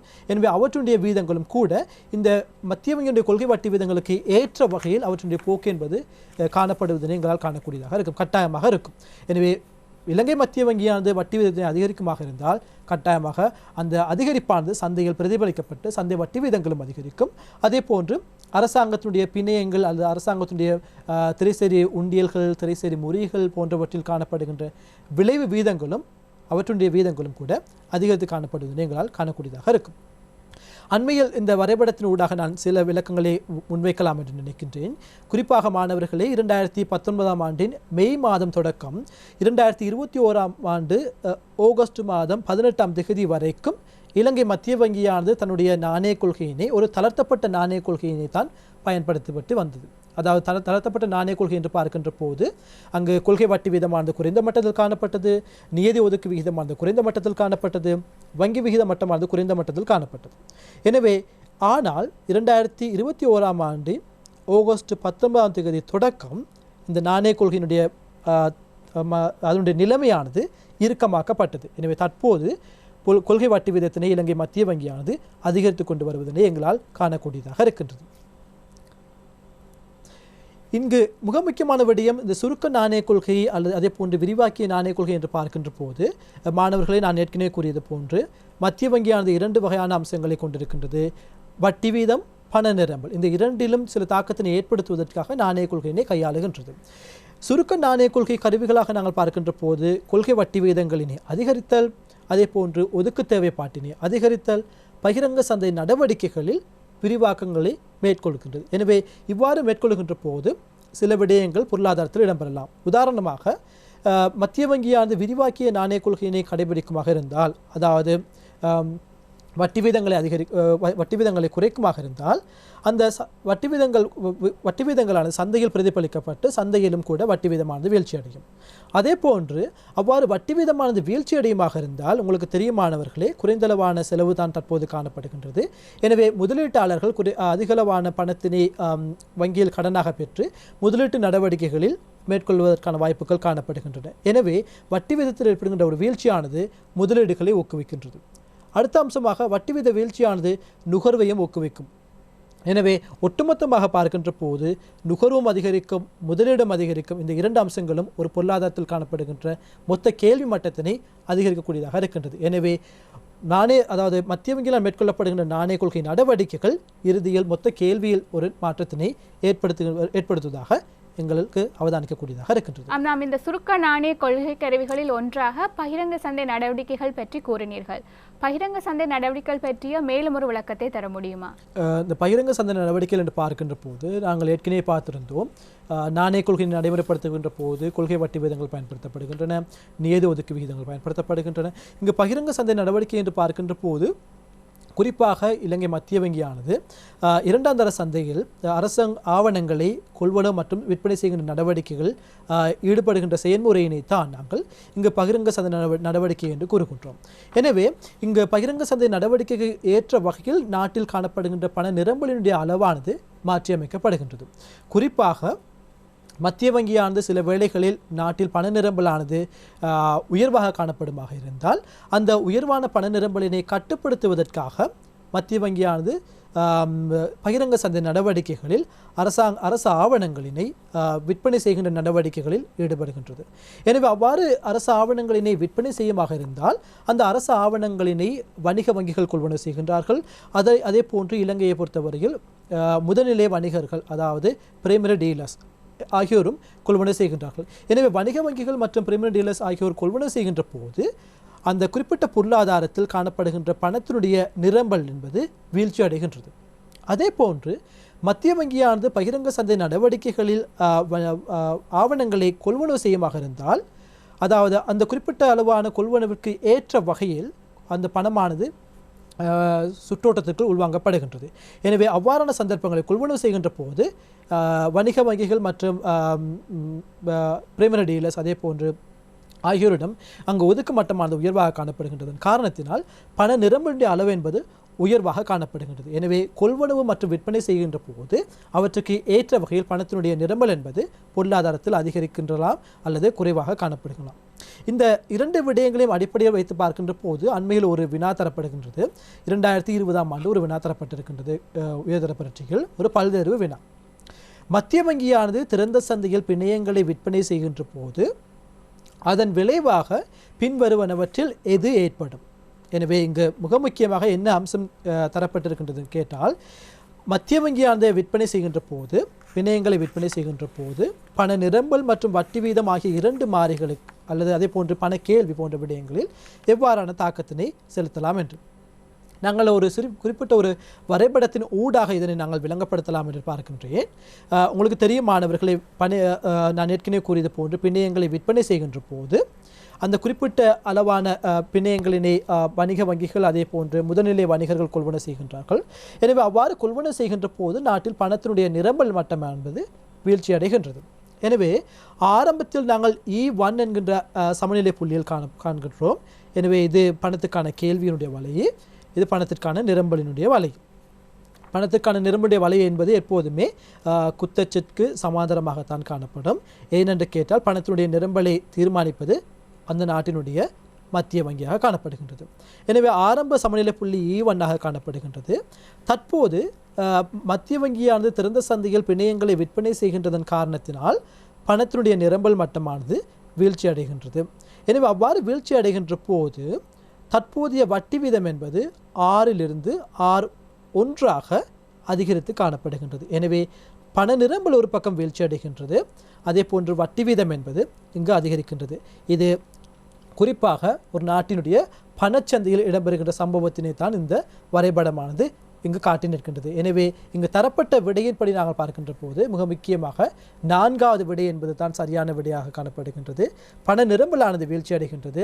இந்த பண நிரம்பல் வீழ்ச்சி அடைகிறதன் காரணத்தினால் பணச்சந்தையில் வட்டி வீதமானது அதிகரித்து காணப்படுகின்ற சூழ்நிலையினை எங்களால் காணக்கூடியதாக இருக்கின்றது. எனவே 4வது விடை என்பது தான் இங்கு சரியான விடையாக காணப்படுகின்றது. நாம் இப்பொழுது பகிரங்க சந்தை நடவடிக்கையின் விளைவாக பண நிரம்பலில் ஏற்படும் மாற்றத்தை பற்றிய விளக்கத்தை பெற்றிருக்கின்றோம். அடுத்து நியதி ஒதுக்கு வீதம் என்றால் என்ன என்பது கூறுவீர்களா? இந்த நியதி ஒதுக்கு விகிதம் என்று பார்க்கின்ற போது தற்போது மாணவர்களே தற்போது அதனுடைய விகிதம் என்பது 4% காணப்படுகின்றது. உங்களுக்கு தெரியும், வணிக வங்கிகளில் பொதுமக்கள் அல்லது நிறுவனங்கள் நாங்கள் எங்களுடைய வைப்புக்களை மேற்கொண்டிருக்கின்றோம். எனவே அவ்வாறு வைப்புக்களை மேற்கொண்டிருக்கின்ற போது அந்த மொத்த ரூபா வைப்பு பொறுப்புகளில் குறிப்பிட்ட அளவான பகுதியினை ஒவ்வொரு வணிக வங்கிகளும் மத்திய வங்கியில் வைப்பாக பேண வேண்டியதாக இருக்கின்றது. எனவே அதை நான் சொல்லுவோம் ஒதுக்கம் என்று கூறுகின்றோம்.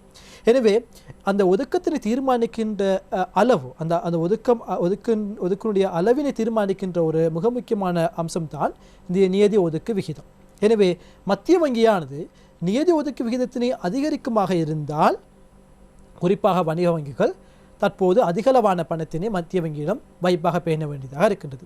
எனவே அவ்வாறான சந்தர்ப்பங்களில் வணிக வங்கியிடம் கையில் இருக்கின்ற காசினுடைய அளவு, அதாவது கடன் வழங்குவதற்கு அல்லது ஏனைய நடவடிக்கைகளுக்கு வழங்குகின்ற காசினுடைய அளவு என்பது குறைவாக காணப்படும். எனவே நியதி ஒதுக்கு விகிதமானது அதிகரிக்குமாக இருந்தால் நாட்டில் பணச்சுற்றோட்டத்தில் காணப்படுகின்ற பண நிரம்பலினுடைய அளவு என்பது வீழ்ச்சி அடையும்.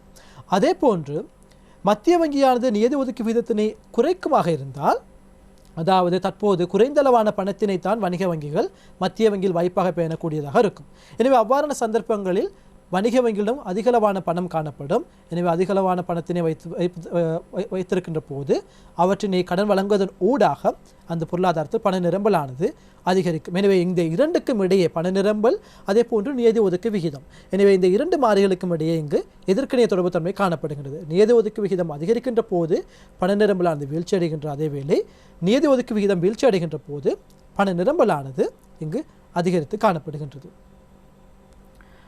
அடுத்து எங்களுக்கு வங்கி வீதம் என்றால் என்ன என்பது பற்றி கூறுவீர்களா? இந்த வங்கி வீதமும் கூட மத்திய வங்கியால் பயன்படுத்தப்பட்டு வருகின்ற மிக முக்கியமான ஒரு அம்சமாக காணப்படுகின்றது. அடிக்கடி இந்த வங்கி வீதம் என்கின்ற கருவியானது பயன்படுத்தப்படாவிட்டாலும் கூட அண்மை காலத்தில் உங்களுக்கு தெரியுமானவர்களே, குறிப்பாக கடந்த 2 வருடங்களாக இலங்கை மத்திய வங்கியானது தளர்த்தப்பட்ட ஒரு நாணய கொள்கையினை நடைமுறைப்படுத்தி வந்திருந்தது.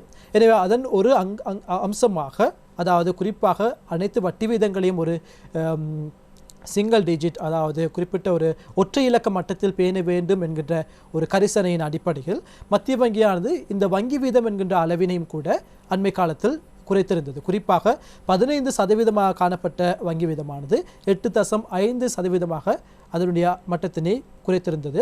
ஆனால் நான் அண்மையில் கூறுகின்ற போது, குறிப்பாக ஆகஸ்ட் மாதம் தொடக்கம் இலங்கை மத்திய வங்கியானது ஒரு இருக்கப்பட்ட நாணய கொள்கையினை கடைபிடித்து வருகின்றது. அதன் ஒரு அம்சமாக தற்போது வங்கி வீதம் என்கின்ற விடயமும் கூட 9% காணப்படுவதனை எங்களால் காணக்கூடியதாக இருக்கின்றது. குறிப்பாக நான் இந்த வரைபடத்தில் நான் காட்டியிருக்கின்றேன் கடந்த காலத்தினுடைய அதனுடைய போக்கு. உங்களுக்கு தெரியுமானவர்களே, 15% குறிப்பாக 2003ஆம் ஆண்டு தொடக்கம் 2020ஆம் ஆண்டு காலப்பகுதி வரைக்கும் 15% காணப்பட்ட வங்கி வீதமானது தற்போது வீழ்ச்சி அடைந்து மீண்டும் அந்த 8.5%லிருந்து 9% ஒரு அதிகரிக்கின்ற போக்கினை எங்களுக்கு காணக்கூடியதாக இருக்கின்றது. எனவே இங்கு வங்கி வீதம் என்கின்ற ஒரு அம்சத்தை நாங்கள் எவ்வாறு கூறலாம் என்று பார்ப்போமாக இருந்தால், உங்களுக்கு தெரியுமானவர்களே, ஒவ்வொரு மத்திய வங்கியும் வணிக வங்கிகளை மேற்பார்வை செய்ய வேண்டியதாக இருக்கின்றது. எனவே சில வேளைகளில் வணிக வங்கிகள் முறிவடைகின்ற போது, குறிப்பாக சந்தையின் ஊடாக அந்த முறிவடைகின்ற போது திரவத்தன்மை பிரச்சனைகளுக்கு முகம் கொடுக்கின்ற போது சந்தையின் ஊடாக பணத்தினை பெற்றுக்கொள்ள முடியாத சந்தர்ப்பங்களில் அந்த குறிப்பிட்ட வணிக வங்கிகள் மத்திய வங்கியை நாட வேண்டியதாக இருக்கின்றது. எனவே அவ்வாறு மத்திய வங்கியை நாடுகின்ற போது ஒரு இறுதி கடன் ஈவோன் என்கின்ற ஒரு செயற்பாட்டினை மத்திய வங்கி வழங்குகின்றது காரணத்தினால் அவ்வாறான சந்தர்ப்பங்களில் வணிக வங்கிக்கு தேவையான பணத்தினை வழங்குகின்ற செயற்பாட்டின் போது அறவிடுகின்ற ஒரு வட்டி வீதம் தான் இந்த வங்கி வீதம் என்கின்ற ஒரு அம்சமாக இருக்கின்றது. இந்த வங்கி வீதத்துக்கு மேலதிகமாக மற்றும் ஒரு அம்சத்தினையும் நாங்கள் இங்கு கூறியாக வேண்டும், தார்மீக கடப்பாடுகள். சில வேளைகளில் தொகை ரீதியான சில கட்டுப்பாட்டு கருவிகளை மத்திய வங்கி பயன்படுத்துகின்ற போது அவற்றின் ஊடாக சில பெறுபேறுகளை பெற்றுக்கொள்ள முடியாத சந்தர்ப்பங்களில் மத்திய வங்கியானது சில ஆலோசனைகளை அல்லது சில கட்டளைகளை வணிக வங்கிகளிடம் குறிப்பாக வழங்கும். எனவே அவற்றிற்கு குறிப்பாக அவ்வாறான சில ஆலோசனைகளின் ஊடாக மத்திய வங்கியினால் எதிர்பார்க்கப்படுகின்ற சில அம்சங்களினை அடைந்து கொள்வதற்காக மத்திய வங்கியானது முயற்சிக்கின்ற ஒரு செயற்பாட்டினை தான் நாங்கள் இங்கு தார்மீக கடப்பாடுகள் என்கின்ற ஒரு அம்சத்திற்குள் நாங்கள் கூறியிருக்கின்றோம்.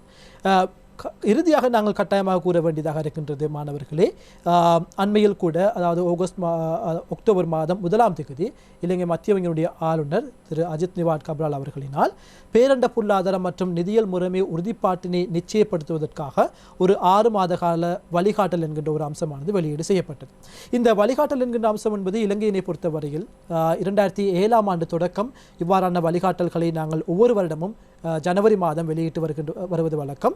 அதாவது அந்த குறிப்பிட்ட மாதத்தினுடைய ஜனவரி மாதத்தில் வெளியிடுவதற்கான மிக முக்கியமான அம்சம், அந்த குறிப்பிட்ட வருடத்தில் பொருளாதாரத்தில் காணப்படுகின்ற பங்கு பற்றுநர்கள், ஸ்டேக் ஹோல்டர்ஸ் என்று கூறுகின்றோம், அல்லது ஏனைய முகவர்கள் அல்லது பொதுமக்கள் தங்களுடைய எதிர்பார்க்கைகள் அல்லது தங்களுடைய தீர்மானங்களை மேற்கொள்வதற்காக, குறிப்பிட்ட ஒரு வருடத்தில் தீர்மானங்களை மேற்கொள்வதற்காக ஒரு அடிப்படையான ஒரு கருவியாக அல்லது ஒரு வழிகாட்டியாக இந்த வழிகாட்டல் என்கின்ற ஒரு ரோட் மேப் என்கின்ற ஒரு அறிக்கை என்பது காணப்படுகின்றது.